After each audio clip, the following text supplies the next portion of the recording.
Welcome to Get Even, the podcast for ambitious women looking to go further. I'm Dr. Nora, co-founder of Even, and your host for this episode today. Get Even is a podcast where we interview successful women about their career stories, but we actually take a peek behind the curtain. So we learn about what it really takes to thrive. We learn about some of the hard choices that they've had to make in their careers. We learn about the messy realities behind the highlights reel. And if you're a woman who's got a lot on her plate, who wants to go far and who wants community and support, then this is the place for you. Welcome to Get Even.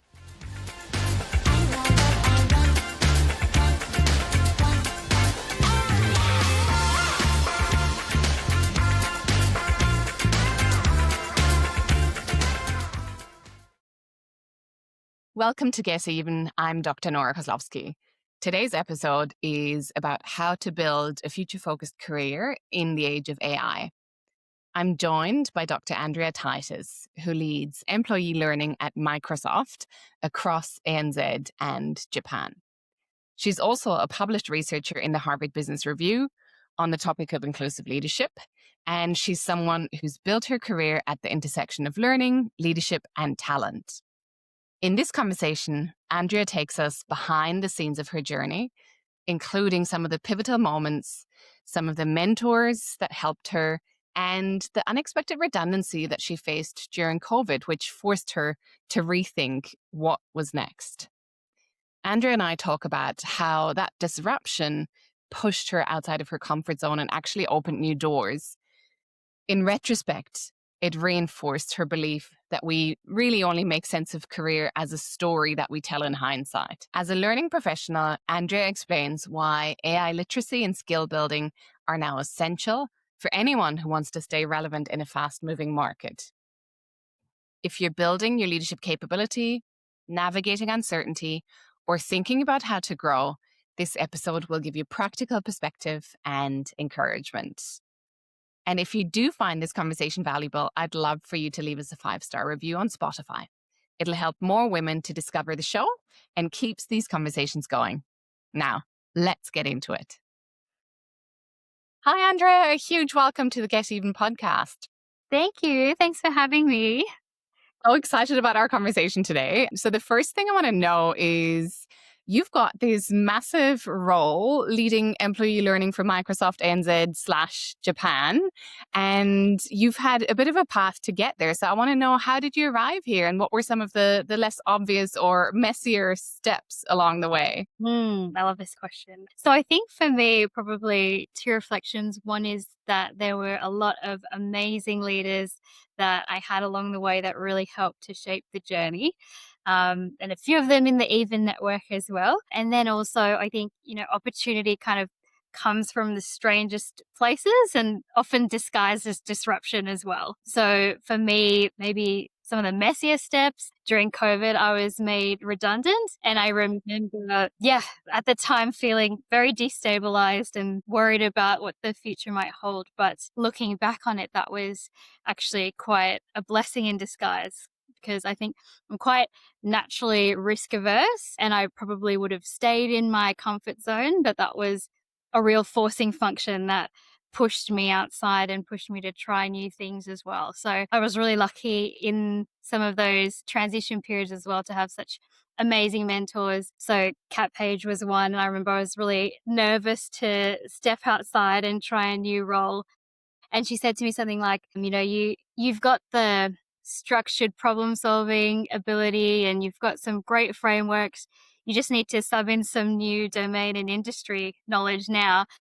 And so for me, that was kind of a really pivotal moment, because I was thinking, well, I have these enduring capabilities that can kind of act as that anchor and stability, even when there's a lot changing and even when I'm learning new things as well. So that was really big. The Microsoft one was an interesting one. So I come from a background in psychology and in consulting and professional services. And never had worked in technology before. But I do always like to meet new people and learn about new ideas. And so Um, I had joined a mentor walk session, and in this breakout room was one of the executives from Microsoft. And we just started talking about, one of my favorite topics ever, which is learning and skills. And then she had introduced me to a few people at Microsoft, and one of them had a role. Then from that, several interviews and assessments later, yeah, joining into a new industry, and yeah, bringing in that perspective as well. And so I guess you kind of, it's not always linear, and sometimes the surprising changes are the things that really transform the trajectory of your career, and for me in really great ways, even when at the time it might have seemed a little bit stressful or disruptive. I love that. I mean, there's so much to unpack there in your story, but I love the very concrete examples that you shared of your network and the different people that you encountered, whether it was people who were already in your corner and who knew what you could do in terms of your skills, your capability, and your background, or new people that you encountered by putting yourself out there on a mentor walk. And then also just that reframe of that quite trying or a challenging time of a redundancy, which can be, as you called it, destabilizing or can feel quite uncertain. And especially for that to happen during COVID and for you to then go, okay, actually, there's an opportunity to explore and try something new here. I really love how those different parts kind of fit together and how they then created that next opportunity for you. Hmm. And I think what was great about some of those examples is never feeling like you're alone in them. So even when I was going through the redundancy, there were amazing people that were also going through something very similar, and knowing that you're in good company, and you worked it out together and support each other. So I feel like I've been very privileged in the people that I've had the opportunity to work with, and who have really been quite generous in the way that they've supported me in my career, and hopefully I've supported back as well. Amazing. I love that because I do think there's so much we can gain from our mentors and from our network. But yeah, there's also that opportunity to actually to give back. And sometimes we don't realize how much we can actually contribute to somebody else when we just have a simple conversation or pass on a simple piece of advice, but it can actually be quite transforming for somebody else. Absolutely. So you mentioned a huge passion of yours is learning, and the domain of leadership as well, which you've published about. I'd love to understand what's behind that. So what sparked that real passion for leadership and learning? Mm. So I think there's probably a personal moment, and then also professional as well. So if I think about kind of early childhood, my parents who would always read to my sister and I every night, they would read to us, but it would be something that throughout the day I would really look forward to. And, things like from fantasy novels to historical texts to even encyclopedias, which would really put you to sleep. But I just remember even my dad would turn learning something into a game.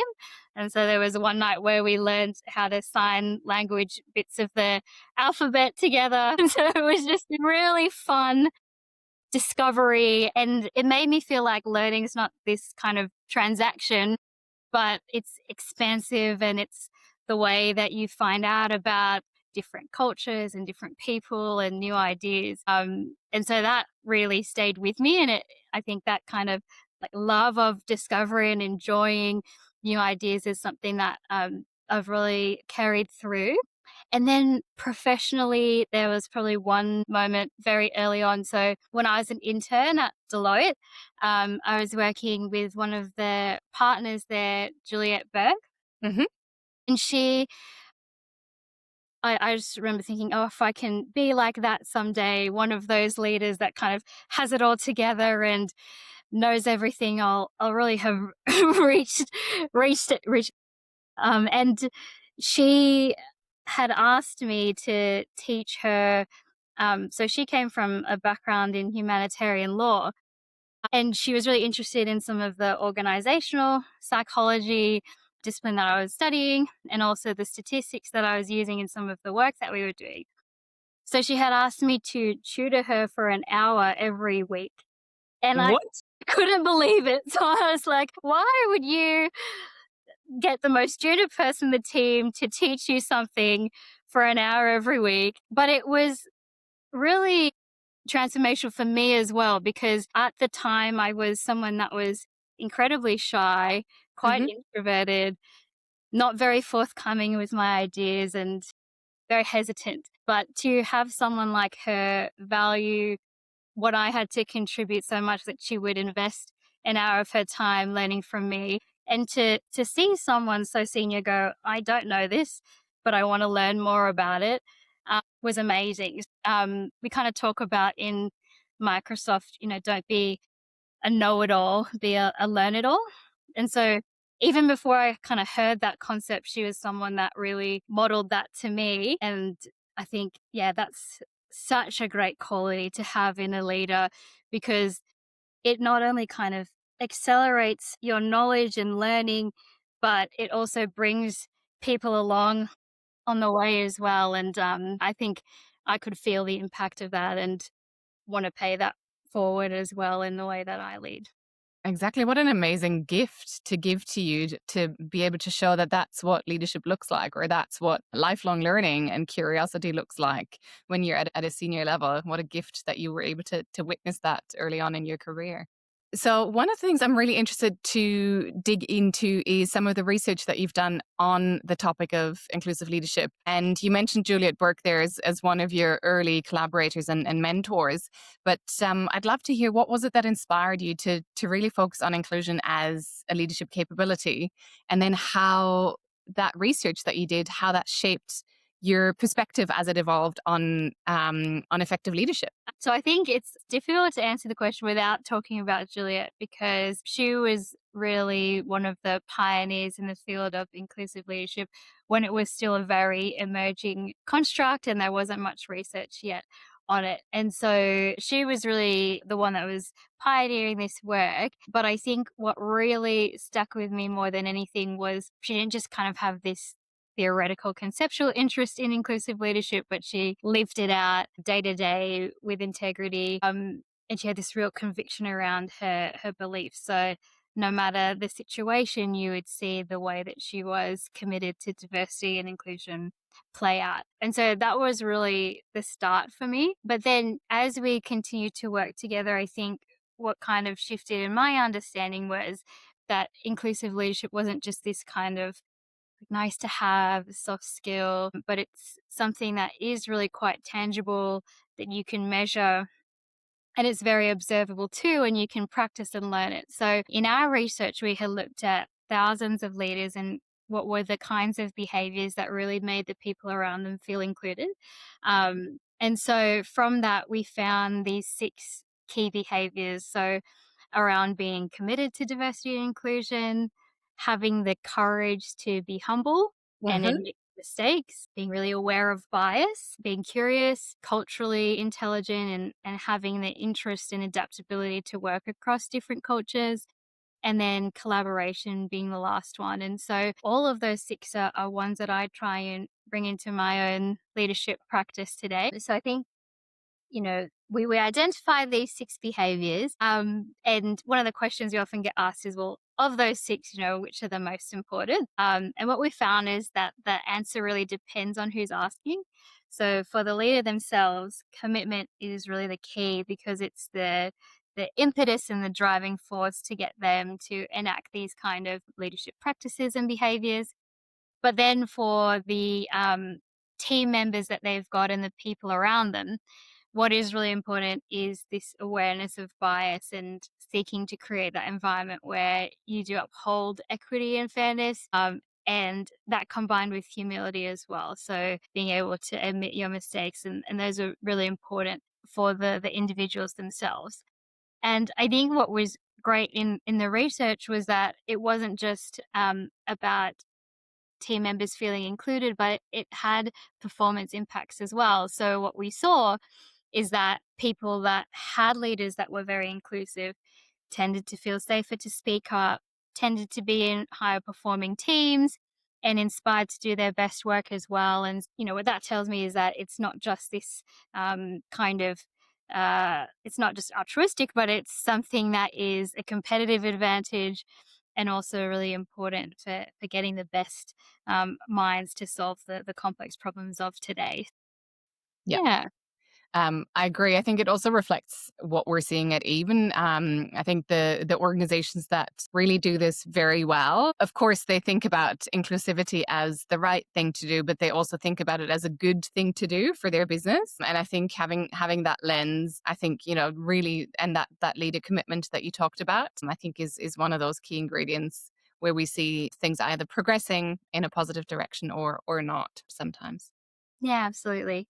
And I think as well, even as some of the research that we're doing at the moment is, does these set of behaviors change in this new context where we've got more AI infused workforces? And what we see is that AI does amplify some of the biases that we already have. And I guess the defaults that we have, and so it becomes even more important, and then the way in which you enact an awareness of bias changes and you think more systemically about that. So I think it's an important conversation, and one that we need to continue to keep iterating and learning on as well. That's fascinating. So is this research that you're doing at the moment? Yeah, with Julianne at the moment. So we're in the process of writing all of it up, but have been doing some interviews with tech leaders and D&I leaders, as well as executives on the ground as well. Wow, I can't wait to read that. What's interesting is, so for us, we're actually currently building a women first AI, which is completely trained on content for women, which is trained on data for and about women. And it's really interesting, even just when you compare that to what a generically designed and often, I guess, by default, male AI produces. It's Yes. really interesting just to see the difference. So we're actually starting our user testing for that at the end of this month. And so I'm going to Wow. keep a very close eye on what you're Yeah. publishing from a research perspective. And yeah, we're actually in the building of it right. Likewise, I'm very interested to hear how it progresses as well. Cool. So, staying on that topic, then, there are a lot of talent shortages in tech. At the same time, we also see some of the issues around inclusivity or lack thereof play itself out in not just in the tech sector, actually, in many other sectors that I work with. But from your perspective, you are an expert in this space, and at the same time, you're practicing within an organization. So, how do you think about what could inclusive leadership practices do to help us get access to and retain talent from underrepresented groups? Yeah.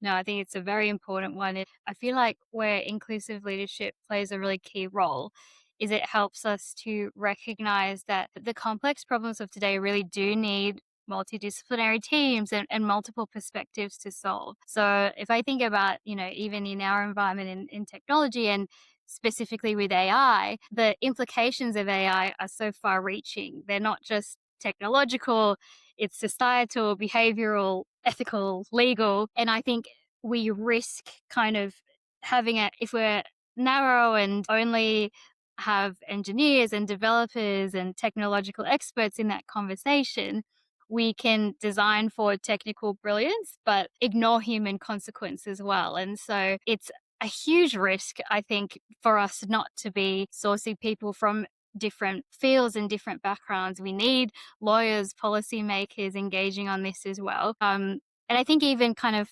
personally for me, I was really hesitant to move into a technology firm not having the background in technology. And That's surprising. yeah, and so because I came from psychology background and professional services, in the very last interview, so I had 3 or 4 interviews, and in the last one, they explicitly flagged that as the biggest concern in my application, and a risk that I didn't have that background in technology. And I remember asking the interviewer at the time, what's the biggest risk you've taken in your career and what did you learn from it? And I think it kind of shifted the conversation to, well, sometimes when we do push ourselves out of our comfort zones, we learn the most and we bring different perspectives into the conversation as well. And so for me, being able to articulate what my differentiated value proposition was in org psych and that dimension that I could bring to the conversation around the human, systemic, and societal dimensions becomes really important as well. So, yeah, that was really key. Wow. I want to come back to that recurring theme of learning and thinking about the advice that you, as somebody who's consistently curious and who actually, I mean, just last week we interacted with a learning day that you hosted. So you're actually, you're making sure that others are staying current and upskilled. You're doing the same for yourself. I'd love to think about that, the benefit of your wisdom and expertise here for the Even community. So, what advice can you give about our community leading a sustainable, future focused career? So, what advice do you have for the women in our community when it comes to staying current, staying relevant in a skills market? Yeah, I think it's less about kind of predicting what jobs will look like in the next 5 to 10 years. I think, your dream job might not even exist right now. And the half life of skills is shortening as we have AI coming in. And so I think what then becomes really important is building, the learning agility. And so I think of that in different ways. I think the first is it is probably quite important to build a level of AI literacy and a baseline knowledge. And we don't all need to be developers and engineers, but at least having the fluency to be in the conversation. So understanding what generative AI is, how it's different from agentic AI, understanding what some of the ethical implications might be, how it's starting to transform or automate different industries. And so there's a number of really great fundamental courses. I know Microsoft offers a bunch of free ones that are specifically for business leaders and not for coders or engineers. LinkedIn as well. So I think being really curious is important and building a baseline level. But I also do think on the flip side that as technology comes into play, it really places a premium on human skills as well. And so we see, even in World Economic Forum, that the important skills are around critical thinking and empathy. And I think skills that many of the Even community would be developing and have developed throughout their career that become even more important and a real differentiator when technology is able to do some of the other productivity related tasks as well. And then I think, a lot of it is around experimenting Mhm. when you are in an environment where it is evolving so quickly. There's a lot of ambiguity and a lot of new technologies, then not being, I guess, passive around where to learn, but trying to find new ways of doing things. For us in Microsoft, we get encouraged to use our technology all the time. And so even now, thinking about how we can build our own agents to do some of our work, like for me, I'm trying to build a agent to help me with my communications and writing. And so What does I that think agent do for you? it's helping me. So I do a monthly publication on learning throughout the Microsoft ecosystem. And so I've got an agent that I've trained on some of my previous editions and writing that helps me to structure and develop this magazine a lot quicker each time, which is great. And then I can pull in the new contributions from our team members.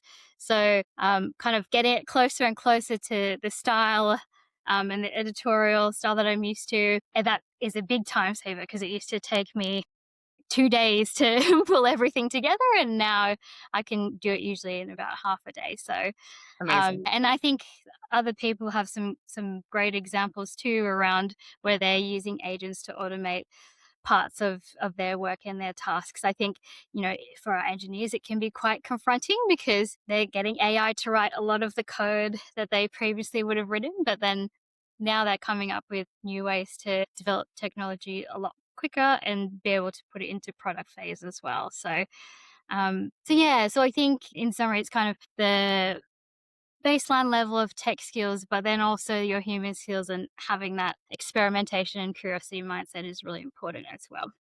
Love that, and we definitely encourage that here as well. Um, what about beyond that? Is there any other career advice that you have for our community? Thinking back to how we started our conversation, you've mentioned benefiting so much from your network and supporters. What's some advice that you'd like to share with our community about their careers?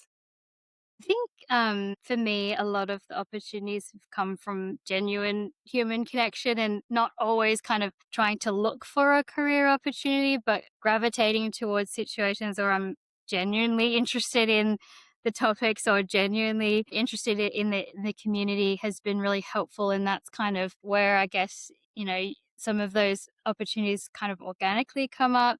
I think careers make sense in hindsight, but for me, at least, I don't know if this is the correct answer, but I feel like I've kind of fallen into things a lot and I haven't been as maybe intentional as I could have been, but always kind of choosing the next step that fits with my values, which are really around continuous learning and growth. I really care about evidence basis, and that's probably the org psych in me. And then helping others, and that's probably like the psych in me as well, as figuring out ways to do that. So if I can find roles or opportunities that kind of tick those three, that's when I think at my most fulfilled and happiest as well. So I think probably make values based decisions. Yeah, connect in with people that I think you want to be able to support each other. And then yeah, the story kind of at least makes sense in retrospect as well. Yeah.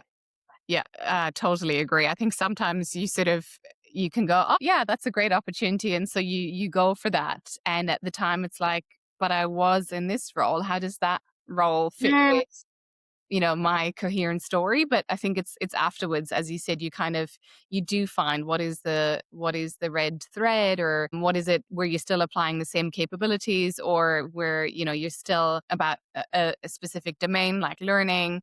I think we can still find it, but as you said, it is kind of it's a narrative effort, isn't it, to craft that career identity in retrospect. Yeah, and I think figuring out what your value proposition is and how you've developed transferable skills. And I think for me as well, probably, I guess not focusing too much on knowledge and focusing more on skills has been something that's really important, and kind of goes back to when I was making that transition between industries. Knowledge is very important, but if you can build the underlying skills, then you can always sub in new knowledge and figure out, and especially with AI, you have access to intelligence on tap. Amazing. We've really benefited from your advice today. I loved learning, especially about some of your background. And I can really resonate with what you shared there about, not that, we didn't read encyclopedias for bedtime stories, but my brother and I, we would like read the atlas, the old fashioned atlas, and we'd quiz each Yeah. other of the world. So I think, yeah, I can really resonate with some of your curiosity and your learning mindset there. But it was an absolute delight to interview you for Even, and thank you so much for being here, Andrea. Oh, it was such a pleasure. And thank you for having me. I love what you do. I've been the beneficiary of it as well. And so, yeah, I love the way that you support women, and I want to continue to do that going forward. Thank you.